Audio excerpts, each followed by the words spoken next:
There's gotta be like a million different versions of Minecraft. Every time you blink, a new version of Minecraft is released. Most of them nobody cares about, but let's take a look at some that have been forgotten with time. In 2010, Marcus Persson developed Minecraft 4K for the Java 4K contest. It's just a tiny version of Minecraft that's about 4 kilobytes in size. There's not much you can do with it. It's kind of fun to dig around though. Obviously it's got piss resolution and the graphics aren't too pretty, so as a result you get this disgusting bitrate. The controls are horrible, but you might not be able to tell by just watching. And by the way, for the record, I know this isn't supposed to be good. It's supposed to be impressive that Minecraft is running inside such a small file, but I don't care, it's funny. The most iconic controls are reversed because why not, right? Mine is left click and build is right click. Why are they swapped? That's fucking stupid. There was a conscious decision to make it like that. That's some dumb shit. One of my favorite features, exclusive to this version, is that if you accidentally click outside the window, the game freezes. You have to X out and restart. Also, what you may have noticed is that the camera is locked to wherever my mouse cursor is, but not exactly. It's constantly gliding towards it. So wherever the cursor is inside the window, the camera will just slowly catch up to it. There's only a few blocks in this game, and the only one that you can place is a grass block. Other than that, you can only look at the other ones and dream what it would be like for them to be in your inventory, which doesn't exist by the way. So in total, you can move, jump, break, and place.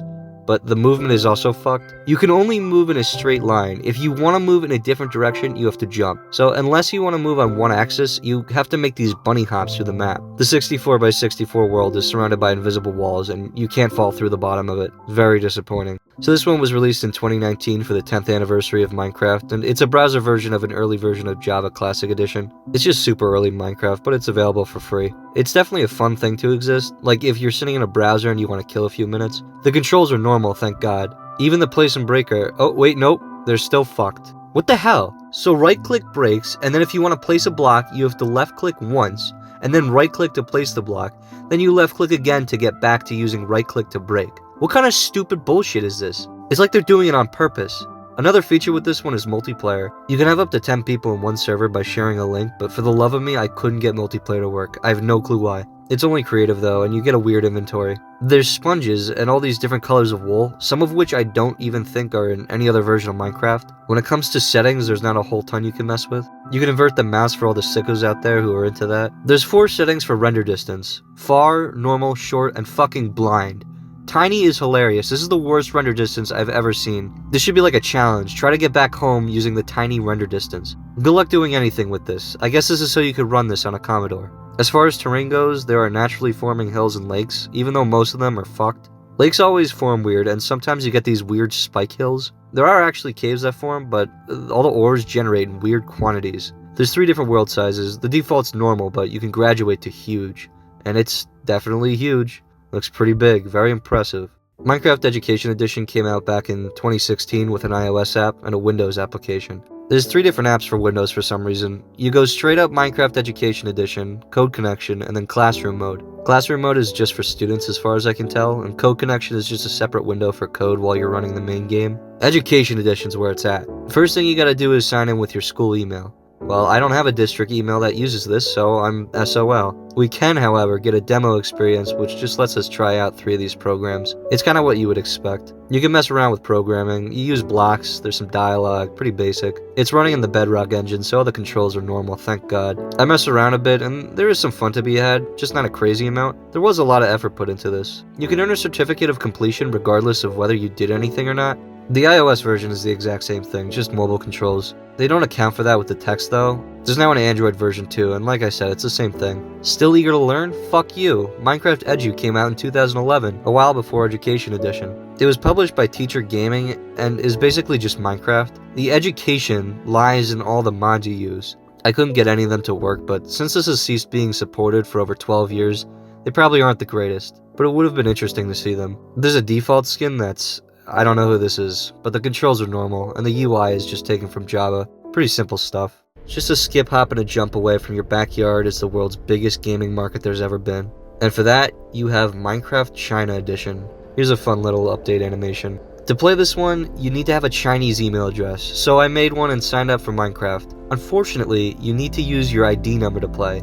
Now sadly, I don't have a Chinese citizenship, so I can't play this. As for the mobile version, I can get a bit farther. There's this cool movie every time there's a new update, but for some reason it's stuttering. I have no clue why. This isn't being streamed. I have this downloaded. I have this safely downloaded. I've played this version before, but for some reason now I can't get into it. It's a shame because this one's pretty interesting. But after Google translating my way through these ones, I'm gonna call it a bust. This one is an absolute classic. Everyone's played the Minecraft PE demo. Back when Minecraft PE was called Minecraft PE, a demo version was released for iOS and Android. Interestingly though, the Android version was called Minecraft PE Demo and the iOS was called Minecraft PE Lite. They're the same thing though, and both support multiplayer with each other. The size of your hotbar actually depends on the size of your screen. To start off, you can choose between survival and creative, and if you choose survival, you still get certain resources infinitely.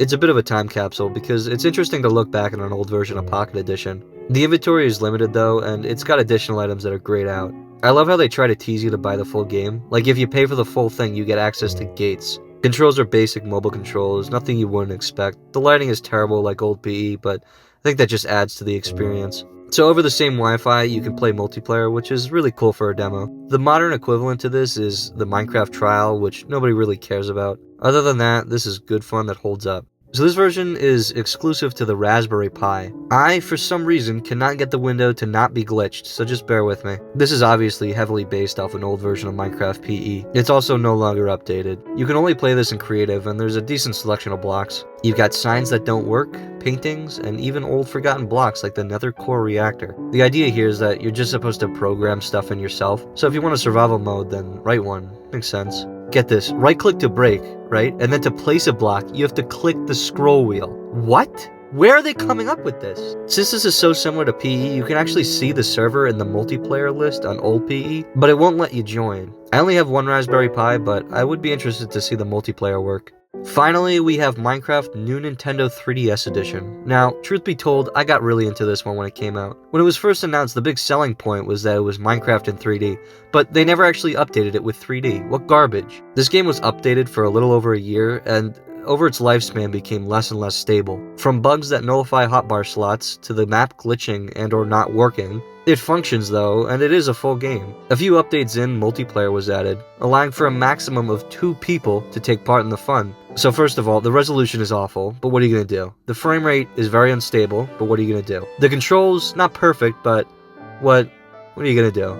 The bottom screen is dedicated to displaying the map and your inventory. Inventory management is pretty okay with touchscreens, but you can also just use the buttons. As far as game content, you can expect everything before the aquatic update, and a couple small things after it. There are some little things missing though, like there aren't any fireworks or shields, and at launch a lot more was missing, including the end. The render distance is trash, but it's the best you can get. This also only runs on new 3DS systems, so it's using up every last ounce of power. All 40 gigawatts of it. There is DLC that was available, but no longer is. The game also came with some DLC like all the other Nintendo console legacy versions. There's some textures that are different, but I think it's for performance purposes. So when it comes to the end, the portal texture is a flat texture instead of that static chowder pattern. Then when the host goes in, it's like this whole event. The game freezes and it has to load for like a whole minute. It doesn't do that if the guest is going in though, only if the host is. When you get in, the fog is disabled so you can see the crystals better, and if you manage to get past the dragon and hop in the portal, the end.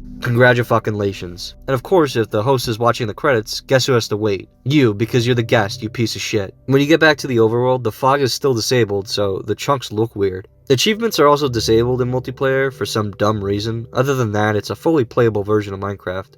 All in all, there's so many odd versions of Minecraft. There are a few I didn't talk about, like the Apple TV edition, Gear VR edition, or Minecraft for Fire OS, but those are all just variations of the Bedrock edition, so I don't think they're that interesting to talk about. Every version of Minecraft has something niche about it, and I could play them all forever.